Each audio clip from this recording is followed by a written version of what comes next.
जैसे कि मैंने आपको पिछली वीडियो में बताया था सोशलिज्म क्या होता है, इस तरह की आइडियोलॉजी को किस तरह से किन-किन लोगों का सपोर्ट मिला और उन्होंने फिर किस तरह से अलग-अलग कंट्रीज़ में पॉलिटिकल पार्टीज़ बनाई जैसे इंग्लैंड, फ्रांस और जर्मनी में। लेकिन सोशलिस्ट्स के ज़रिए जो रेवोल्यूशन सबसे पहले आई वो रशिया में आई, जो कि एक लीस्ट इंडस्ट्रियलाइज्ड कंट्री थी। अगर हम बात करें जब मोनार्ची खत्म हुई फरवरी 1917 में और उसके बाद जो इवेंट्स मतलब अक्टूबर 1917 में रशिया में हुए, उन दोनों को मिला के कहा जाता है रशियन रेवोल्यूशन। तो इंशाल्लाह हम एक-एक करके सारे काजेज़ वगैरह इसके पढ़ेंगे कि जो सोसाइटी थी, जो हम कह सकते हैं इकोनॉमी थी रशिया की, वो किस तरह से थी और ये सारे इवेंट्स हम एक-एक करके इंशाल्लाह पढ़ेंगे, और साथ में जो रेवोल्यूशन हुई थी उसके सारे इवेंट्स भी पढ़ेंगे। अगर हम इससे पहले बात करें रशियन एम्पायर की, तो 1914 में वहाँ पे ज़ार निकोलस सेकंड का रूल था, जिन्होंने वहाँ पे रूल किया था 1896 से स्टार्ट। ये जो ज़ार निकोलस सेकंड थे, ये हम कह सकते हैं कि ये जो ज़ार्स थे तकरीबन 400 सालों से वहाँ पे रूल कर रहे थे रशिया में। एक बहुत बड़ी एम्पायर खड़ी की थी उन्होंने, जिसमें current day Finland, Latvia, Lithuania, Estonia, parts of Poland, Ukraine, Belarus, इसके अलावा पैसिफिक ओशन तक ये ईस्ट में फैली हुई थी। इसके अलावा सेंट्रल एशियन स्टेट्स वगैरह जो जॉर्जिया, आर्मेनिया, अज़रबैजान वगैरह थी, वो भी इसी रशियन एम्पायर का हिस्सा थी। तो मेजॉरिटी ऑफ पॉपुलेशन जो रशियन एम्पायर में थी वो रशियन ऑर्थोडॉक्स क्रिश्चियनिटी को मानते थे और इसके अलावा मुस्लिम और बुद्धिस्ट वगैरह भी इस हम कह सकते हैं इस रशियन एम्पायर में थे। तो आइए आगे बढ़ते हैं। इकोनॉमी एंड सोसाइटी अगर हम बात करें, सबसे पहले वहाँ की सोसाइटी किस तरह से थी। वहाँ पे अगर हम रशिया की बात करें तो 1914 में वहाँ पे एग्रेरियन सोसाइटी थी। तकरीबन तकरीबन 85% जो लोग थे वो एग्रीकल्चर से वाबस्ता थे और एक तो हम कह सकते हैं अपने लिए वो हम कह सकते हैं कल्टीवेट करते हैं और दूसरा मार्केट के लिए भी। तो काफ़ी ज़्यादा हम कह सकते हैं मात्रा में जो फूड ग्रेन्स वगैरह थी वो रशिया से एक्सपोर्ट होती थी बाकी कंट्रीज़ में। अगर इसके बरअक्स हम यूरोप की और कंट्रीज़ की बात करें, फ्रांस में तकरीबन तकरीबन 40% एग्रेरियन से वाबस्ता थे और जर्मनी में तकरीबन 50%। इसका मतलब काफ़ी ज़्यादा तादाद में लोग रशिया में एग्रीकल्चर से वाबस्ता थे। अगर हम एक प्रोमिनेंट इंडस्ट्रियल एरियाज़ की बात करें तो सेंट पीटर्सबर्ग जो कि कैपिटल थी उस वक़्त रशियन एम्पायर की, और इसके अलावा मॉस्को, यही 2 शहर थे जहाँ पे इंडस्ट्रीज़ वग़ैरह कायम हुई थी। इसके अलावा जो क्राफ्ट्समैन थे या हम कह सकते हैं स्मॉल स्केल हम कह सकते हैं वर्कशॉप्स वग़ैरह थे, वहाँ पे भी काम होता था। 1890s में जब रेलवेज़ वग़ैरह एस्टेब्लिश हुई तो ये एक मतलब हम कह सकते हैं नेटवर्क काफ़ी ज़्यादा फैलने लगा, फॉरेन इन्वेस्टमेंट होने लगा। बहुत सारे लोगों ने फिर यहाँ पे इंडस्ट्रीज़ वग़ैरह कायम की, तो जिसकी वज़ह से कोल प्रोडक्शन डबल हुई और iron and steel output quadruple हुआ, 4 टाइम्स बढ़ गया। इसके अलावा हम देख सकते हैं कि जो इंडस्ट्रीज़ वग़ैरह थी वहाँ पे काफ़ी ज़्यादा प्रॉब्लम्स भी थी। प्रॉब्लम्स ये थी कि इन इंडस्ट्रीज़ में हम कह सकते हैं 10 से 12 घंटे काम लिया जाता था फैक्ट्री में वर्कर्स से, और इसके अलावा वर्कशॉप्स वग़ैरह में 15 घंटे तक तकरीबन दिन में काम लिया जाता था। इसके अलावा उनकी वेजेस भी कम थी, तनख्वाह कम थी और साथ में हम कह सकते हैं कि यहाँ पे रशिया में उस वक़्त जो वर्किंग कंडीशंस थी वो अच्छी नहीं थी इंडस्ट्रियल वर्कर्स के। लेकिन अगर उसके बरअक्स के हम बात करें कि जो वर्कर्स थे वहाँ पे उनके सोशल ग्रुप्स डिवाइड थे। क्योंकि बहुत सारे वर्कर्स जो थे उनके स्ट्रॉन्ग लिंक्स थे अपने विलेजेस से। अक्सर वो हम कह सकते हैं कि हार्वेस्ट वगैरह के समय पे घर में जाते थे, लेकिन कुछ लोग या कुछ वर्कर्स जो थे वो सेटल परमानेंटली हुए थे सिटीज़ में। तो मैंने पहले कहा था कि जो वर्कर्स थे सोशली डिवाइड थे। जो मेटल वर्कर्स थे सेंट पीटर्सबर्ग में वो अपने आप को समझते थे कि हम एरिस्टोक्रेट्स हैं वर्कर्स में, क्योंकि हमारे काम में ज़्यादा स्किल चाहिए और ज़्यादा ट्रेन ट्रेन होना चाहिए, या हम कह सकते हैं ज़्यादा ट्रेनिंग की ज़रूरत होती है। अगर वुमेन्स की बात करें तकरीबन 31% जो लेबर फोर्स था वो उसमें 31% वुमेन्स काम कर रही थी 1914 में, जिनकी तनख्वाह मर्दों से भी कम थी। तो आप समझ सकते हैं कि काफ़ी ज़्यादा प्रॉब्लम्स थी। लेकिन इसके अलावा भी जब भी स्ट्राइक वगैरह का मौका होता था तो उस वक़्त सारे वर्कर्स यूनाइट होते थे और वो स्ट्राइक वगैरह में हिस्सा लेते थे। अगर हम कंट्री साइड की बात करें तो कंट्री साइड अक्सर रूरल एरियाज़ को कहा जाता है। तो वहाँ पे जो पीजेंट्स वगैरह थे, वहाँ पे ज़्यादातर ज़मीन जो थी वो ऑर्थोडॉक्स हम कह सकते हैं, जो जिसको हमने चैप्टर फर्स्ट में पढ़ा था, जैसे क्लर्जी क्लास, ऑर्थोडॉक्स चर्च या इसके अलावा जो नोबिलिटी थी, उनके पास सबसे ज़्यादा लैंड थी। इसके अलावा अगर हम बात करें, पीजेंट्स भी वहाँ पे हम कह सकते हैं 2 हिस्सों में बँटे हुए थे। एक्चुअली में अगर हम बात करें, यहाँ रशिया के जो पीजेंट्स थे, ये काफ़ी रिलीजियस थे as compare to other European countries. और इसके अलावा अ, ये नोबिलिटी से नफ़रत करते थे। अगर यहाँ पे आपको एक क्वेश्चन आता है कि किस तरह से रशिया के पीजेंट्स डिफरेंट है, मतलब अ, हम कह सकते हैं फ्रांस के पीजेंट्स से, तो यहाँ पे सबसे पहले रशिया के पीजेंट्स ज़्यादा रिलीजियस थे और दूसरा यहाँ के लोग पीजेंट जो थे वो नफ़रत करते थे नोबिलिटी से, क्योंकि इनका मानना था कि जो नोबिलिटी के पास ज़मीन वगैरह है वो पीजेंट्स में डिस्ट्रीब्यूट होनी चाहिए। अगर हम बात करें अब फ्रांस की, तो वहाँ पे जब फ्रेंच रेवोल्यूशन हुई तो ब्रिटेनी में पीजेंट्स ने नोबल्स के बदले वहाँ पे लड़ा था। अब यहाँ पे अगर हम बात करें, बहुत सारी जगहों पे काफ़ी रिपोर्ट्स आई। अगर हम 1902 की बात करें, तो वहाँ पे साउथ रशिया में काफ़ी जगहों पे पीजेंट्स ने अपने लैंडलॉर्ड को मार डाला। और इसके अलावा 1905 में ये खबरें तमाम यूरोप सॉरी रशिया से आने लगी कि अलग-अलग जगहों पे पीजेंट्स ने अपने लैंडलॉर्ड्स को मार डाला। मगर रशियन पीजेंट्स में एक अच्छी बात ये थी कि वहाँ पे उनका जो कम्यून होता था या मीर होता, जो हेड होता था, वो वहाँ पे ज़मीन को पूल्स में डिस्ट्रीब्यूट करता था। पीरियडिकली वहाँ के पीजेंट्स में वो डिस्ट्रीब्यूट करता था, जिसमें फर्टाइल एंड इनफर्टाइल लैंड को इक्वली डिस्ट्रीब्यूट किया जाता था पीजेंट्स में, ताकि हर किसी के हिस्से में अच्छी ज़मीन भी आए और जो इनफर्टाइल ज़मीन है जिसमें कम हम कह सकते हैं कल्टीवेशन होती है, वो भी इक्वली उनकी उनको डिस्ट्रीब्यूट की जाए उनमें। इसके अलावा सोशलिज्म इन रशिया, तो जैसे हमने बात की थी कि जिस तरह से यूरोप में सोशलिज्म को सपोर्ट मिला, अलग-अलग पॉलिटिकल पार्टीज़ बनने लगी, उसी तरह से रशिया में सबसे पहली जो पॉलिटिकल पार्टी थी, वो 1898 में बनी, जिसका नाम था Russian social democratic workers party. इसके अलावा जो हम कह सकते हैं कि ये कार्ल मार्क्स की आइडियोलॉजी पे चलते थे। 1914 तक पहले ही पॉलिटिकल पार्टीज़ और यूनियंस बनाने का कोई हम कह सकते हैं इंडिपेंडेंस वगैरह नहीं थी। तो पॉलिटिकल पार्टीज़ वगैरह को बैन किया गया था। लेकिन उसके बावजूद इन्होंने पार्टी बनाई। इसके अलावा कंट्री साइड में 1900 में सोशल रेवोल्यूशनरी पार्टी बनी।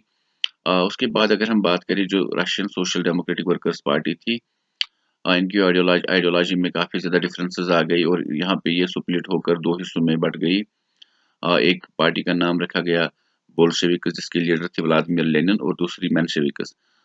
तो बोल्शेविक्स अक्सर उसको कहा जाता है जो जिसमें हम कह सकते हैं माइनॉरिटी पार्टी को, क्योंकि व्लादिमीर लेनिन बहुत कम लोगों को एंट्री देता था अपनी पार्टी में, जो उनकी स्ट्रेटजी वगैरह या ऑर्गेनाइजेशन को मानता था उसी को एंट्री मिलती थी। लेकिन जो कि दूसरी पार्टी बनी थी, हम कह सकते हैं मेंशेविक्स, वो कहते थे कि our party is open to all. जैसे कि जर्मनी में सोशलिस्ट पार्टी बनी थी, जो जिसमें कोई भी एंटर हो सकता था। इसके बाद टर्बुलेंट टाइम, द 1905 रेवोल्यूशन। तो अगर हम बात करें, जो हम कहते हैं डिस्टर्ब टाइम आया रशिया में, उस वक्त रशिया में जो ऑटोक्रेसी चल रही थी, बाकी कंट्रीज में भी ऑटोक्रेटिक रूल चल रहा था, लेकिन यहाँ पे ज़ार पार्लियामेंट को मानने को तैयार नहीं था। बाकी यूरोपियन कंट्रीज में बहुत सारी जगहों पे मोनार्ची भी थी, लेकिन उसके अलावा पार्लियामेंट भी था वहाँ पे। लेकिन यहाँ पे पार्लियामेंट बनाने का हुक्म ज़ार ने नहीं दिया था। तो उसके बाद अगर हम बात करें, जो लिबरल्स थे रशिया में, इसके अलावा हम कह सकते हैं जो सोशल डेमोक्रेट्स थे, सोशलिस्ट रेवोल्यूशनरीज वगैरह थे, इसके अलावा उन्होंने पीजेंट्स वर्कर्स की मदद से एक रेवोल्यूशन की 1905 में, क्योंकि एक और इवेंट हुआ था जब 1905 में ही रशिया एक इतनी बड़ी एम्पायर होने के बावजूद एक छोटी सी कंट्री जापान से वार हारा था। इसके अलावा बहुत सारे लोगों ने इनका और भी सपोर्ट किया, जो बाकी कंट्रीज रशियन एम्पायर का हिस्सा थी, जैसे कि नेशनलिस्ट्स इन पोलैंड। इसके अलावा मुस्लिम डोमिनेटेड एरियाज जो थे वहाँ पे जदीदिस्ट्स जो थे, जदीदिस्ट्स वो लोग थे जो उन इस्लामिक कंट्रीज में मॉडर्नाइजेशन चाहते थे, तो उन्होंने भी सपोर्ट किया इन लिबरल्स वगैरह का या सोशलिस्ट्स का। उसके बाद वहाँ पे अगर हम बात करें वजूहात क्या थी इस 1905 की रेवोल्यूशन का, 1904 में रशिया में एक हम कह सकते हैं एक बुरा साल आया, जब प्राइसेस ऑफ एसेंशियल गुड्स काफ़ी ज़्यादा बढ़ने लगे और वेजेस जो सैलरी थी तकरीबन तकरीबन उसमें 20% गिरावट आई। तो वहाँ पे जो हम कह सकते हैं वर्कर्स वगैरह थे उन्होंने एसोसिएशंस वगैरह काफ़ी ज़्यादा बनाई और उन्होंने इस चीज़ के खिलाफ हम कह सकते हैं एहतजाज करना शुरू किया। उसी दौरान पुटलो आयरन वर्कर्स जो थे उन्होंने अपने 4 जो वर्कर्स थे उनको नौकरी से निकाल दिया। उसके बाद तकरीबन तकरीबन 1,10,000 वर्कर्स सेंट पीटर्सबर्ग में स्ट्राइक पर चले गए और उन्होंने 3 डिमांडें सामने रखी। उन 3 डिमांडों में सबसे पहली जो डिमांड थी कि वर्किंग आवर्स को 8 आवर्स का कर दिया जाए, क्योंकि मैंने पहले ही कहा था कि 10 से 12 घंटे वर्कर्स को इन फैक्ट्रीज वगैरह में काम लिया जाता था। इसके अलावा एन इंक्रीज इन वेजेस, जो इनकी तनख्वाह है वो बढ़ाई जाए, और इसके अलावा इम्प्रूवमेंट इन वर्किंग कंडीशंस, तो वर्किंग कंडीशंस जो है उनको फैसिलिटीज वर्कर्स वगैरह को दिए जाए। तो ये 3 डिमांड्स उनकी थी। उसके बाद विंटर पैलेस जो किंग का पैलेस था जो सेंट पीटर्सबर्ग में था, तो वहाँ पे हम कह सकते हैं कि जो फादर गैपान था जो एक पादरी था, उनके साथ बहुत सारे जो वर्कर्स थे वो स्ट्राइक करके या हम कह सकते प्रोटेस्ट की सूरत में वहाँ पे गए, और वहाँ पे जो कोसैक्स और पुलिस थी, कोसैक्स एक्चुअली में कज़ाक पीपल को कहा जाता है जो कैस्पियन सी एंड ब्लैक सी के पास रहते थे। तो जो किंग था उन्होंने उनको इंडिपेंडेंस दी थी, काफ़ी ज़्यादा हम कह सकते हैं प्रिविलेजेस दी थी, और कोसैकस या जो कज़ाक पीपल थे ये उनको किंग को सर्विसेज प्रोवाइड करते थे। हम कह सकते हैं उनकी आर्मी में रिक्रूट थे। तो पुलिस और कोसैकस ने इन वर्कर्स पे फायरिंग की, जिसके अंदर हम कह सकते हैं 100 वर्कर्स की मौत हुई और 300 जख्मी हुए। उसके बाद हम कह सकते हैं जो डॉक्टर्स थे, लॉयर्स थे, इंजीनियर्स, मिडिल क्लास वगैरह थे, उन्होंने सारों ने मिलकर यूनियन ऑफ यूनियंस बनाई और उन्होंने कॉन्स्टिट्यूएंट असेंबली की डिमांड की कि हमारे यहाँ पे कॉन्स्टिट्यूशन होनी चाहिए, इसके अलावा पार्लियामेंट होने चाहिए। और उसके बाद जब ये 1905 रेवोल्यूशन हुई तो ज़ार ने क्या किया, ज़ार निकोलस सेकंड मजबूर हुए और उन्होंने पार्लियामेंट का इख्तिताम किया, और उस पार्लियामेंट को वहाँ पे कहा जाता ड्यूमा। उसके बाद उस पार्लियामेंट में वोटिंग वगैरह हुई, उसके लिए मेंबर्स चुने गए। अगर हम बात करें, अब ये किंग काफ़ी ज़्यादा परेशान था क्योंकि ये नहीं चाहता था कि मैं किसी के जवाबदेह रहूँ। यहाँ पे कोई पार्लियामेंट वगैरह हो, उसमें जो मेंबर्स है वो किंग के पावर्स शेयर करे। तो उसने क्या किया किंग ने, उसने पहला जो ड्यूमा था, पहला पार्लियामेंट जो था, उसने 75 डेज़ के अंदर ही डिसमिस किया। उसके बाद 3 महीने बाद और एक इलेक्शन कराया। तो इसने हम कह सकते हैं तमाम जो हम कह सकते हैं वोटिंग लॉज़ वगैरह थे उनको चेंज करके फाइनली ड्यूमा या पार्लियामेंट में कंजर्वेटिव्स को बिठाया।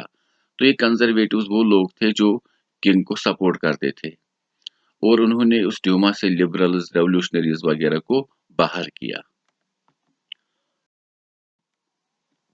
The first world war and the Russian empire.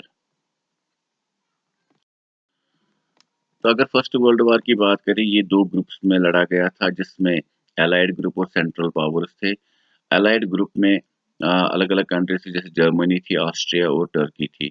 इसके अलावा जो एलाइड पावर्स थे उसमें फ्रांस था, ब्रिटेन था और रशिया था। उसके बाद लेटली रोमानिया, और बाद में उसको 1917 में यूएसए ने भी ज्वाइन किया।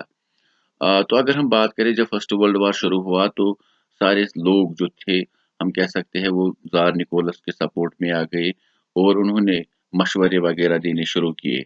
लेकिन जो ज़ार निकोलस सेकंड था उन्होंने किसी भी पार्टी को कंसल्ट नहीं किया ड्यूमा में, और उनका जो सपोर्ट था वो धीरे-धीरे कम होने लगा। और जो सपोर्ट कम होने लगा उसके बाद जो जर्मनी थी उन्होंने हम कह सकते हैं बाल्टिक सी वगैरह को अपने कब्जे में लिया था, जिसकी वजह से रशियन पीपल जर्मन से नफरत करने लगे। और इसके अलावा सेंट पीटर्सबर्ग, जो कि एक जर्मन नाम से लिया गया था, तो इन्होंने सेंट पीटर्सबर्ग का नाम चेंज करके पेट्रोग्रेड रखा। तो पेट्रोग्रेड अब नया नाम था सेंट पीटर्सबर्ग का, या इनकी कैपिटल का। इसके अलावा जो जार निकोलस सेकंड की वाइफ थी जरीना अलेक्जेंड्रा, उसका भी जर्मन ओरिजिन था, क्योंकि एरिस्टोक्रेट जो थे वो शादियां अपने दूसरे एरिस्टोक्रेटिक फैमिलीज के साथ करते थे। तो इसके अलावा अगर हम बात करें, काफी ज्यादा जो इनका एक मिनिस्टर था जिसका नाम था, मिनिस्टर नहीं था एक्चुअली में, वो एक मॉन्क था जिसका नाम था रास्पुतीन, जो जरीना अलेक्जेंडर को अलग अलग गलत मशवरे देती थी। उसके बाद जार निकोलस सेकंड भी उस पर अमल करता था, और इसकी वजह से भी लोग इनसे नफरत करने लगे। इसके अलावा अगर हम बात करें ईस्टर्न फ्रंट में जो ये वार लड़ी गई, जहां से रशियन आर्मी लड़ रही थी, तो वहां पे ज्यादा कैजुअलिटीज आई। वेस्टर्न फ्रंट में ट्रेंचेस वगैरह का इस्तेमाल हुआ। तो ट्रेंचेस में लोग, आर्मी जब लड़ती थी तो उसमें कैजुअलिटीज का कम खतरा होता था, लेकिन जब ओपनली ये वार लड़ा गया, इसमें एयरक्राफ्ट का इस्तेमाल हुआ, टैंक्स का इस्तेमाल हुआ, मशीन गन्स का इस्तेमाल हुआ, तो जिसकी वजह से हम कह सकते हैं ज्यादा कैजुअलिटीज रशियन आर्मी की हुई। और अगर हम बात करें उसके अलावा, काफी ज्यादा और भी प्रॉब्लम्स हुई। इसके अलावा इन्होंने स्कॉर्च्ड अर्थ पॉलिसी अपनाई। स्कॉर्च्ड अर्थ पॉलिसी में क्या होता है कि जब जर्मनी की फौज को, जर्मन फौज सॉरी रशियन फौज को लगा कि जर्मनी की फौज रशियन टेरिटरीज में एंटर हो रही है, तो इन्होंने क्या किया, इन्होंने वहां पे जितने भी फसल वगैरह थे, मकान वगैरह थे, उसको जला डाला। क्योंकि इनको पता था कि अगर जर्मन की फौज इन इलाकों पर कब्जा करेगी तो वो इस फसल का इस्तेमाल कर सकते हैं, इन मकानों में रह सकते हैं। इसलिए इन्होंने स्कॉर्च्ड अर्थ पॉलिसी अपनाई, ताकि जर्मन फौजों के रहने के लिए, खाने के लिए कुछ ना बचे। और उसके बाद अगर हम बात करें, जो उन इलाकों में लोग रहते थे, उसकी वजह से 3 मिलियन लोग जो थे वो रिफ्यूजीज बन गए। उनके पास अब कोई ठिकाना नहीं था। इसके अलावा जैसे मैंने पहले ही कहा कि सोल्जर्स ने काफी ज्यादा जाने दी थी, तकरीबन 7 मिलियन के आसपास रशिया की फौज वगैरह मरी थी। तो इसमें सिविलियंस की काफी ज्यादा डेथ हुई थी साथ में। उसके बाद और एक प्रॉब्लम थी कि जो इंडस्ट्रीज थी, इंडस्ट्रीज दो ही जगह पे थी। जितना भी मटेरियल वगैरह इंपोर्ट एक्सपोर्ट होता था वो बाल्टिक सी से होता था, तो वहां पे जर्मनी का कंट्रोल था। उसके बाद 1917 में जो रेलवे लाइनर्स थी वो मतलब हम कह सकते हैं खत्म होने लगी। उसके बाद काफी ज्यादा जो एसेंशियल प्रोडक्ट्स वगैरह थे, वो हम कह सकते हैं वो बनने बंद हो गए, जिसकी वजह से वर्कशॉप्स पे भी असर पड़ा। इंडस्ट्रीज तो पहले से ही बंद हो चुकी थी। उसके बाद जो ज़्यादा से ज़्यादा फूड वगैरह था वो सप्लाई किया जाता था आर्मी को। तो 1916 में राइट्स वगैरह होने लगे ब्रेड शॉप्स वगैरह पर, क्योंकि जो सिटीज़ में वर्कर्स वगैरह थे उनके पास खाने के लिए भी कुछ नहीं होता था। इसकी वजह से काफ़ी ज़्यादा प्रॉब्लम्स हो गई। तो उसके बाद इंशाल्लाह आज अब हमें टॉपिक पढ़ना है फरवरी रेवोल्यूशन, किस तरह से पेट्रोग्रेड से उसकी शुरुआत हुई। तो इंशाल्लाह वो अगली वीडियो में कवर करेंगे। तब तक के लिए स्टे सेफ, या अमान अल्लाह।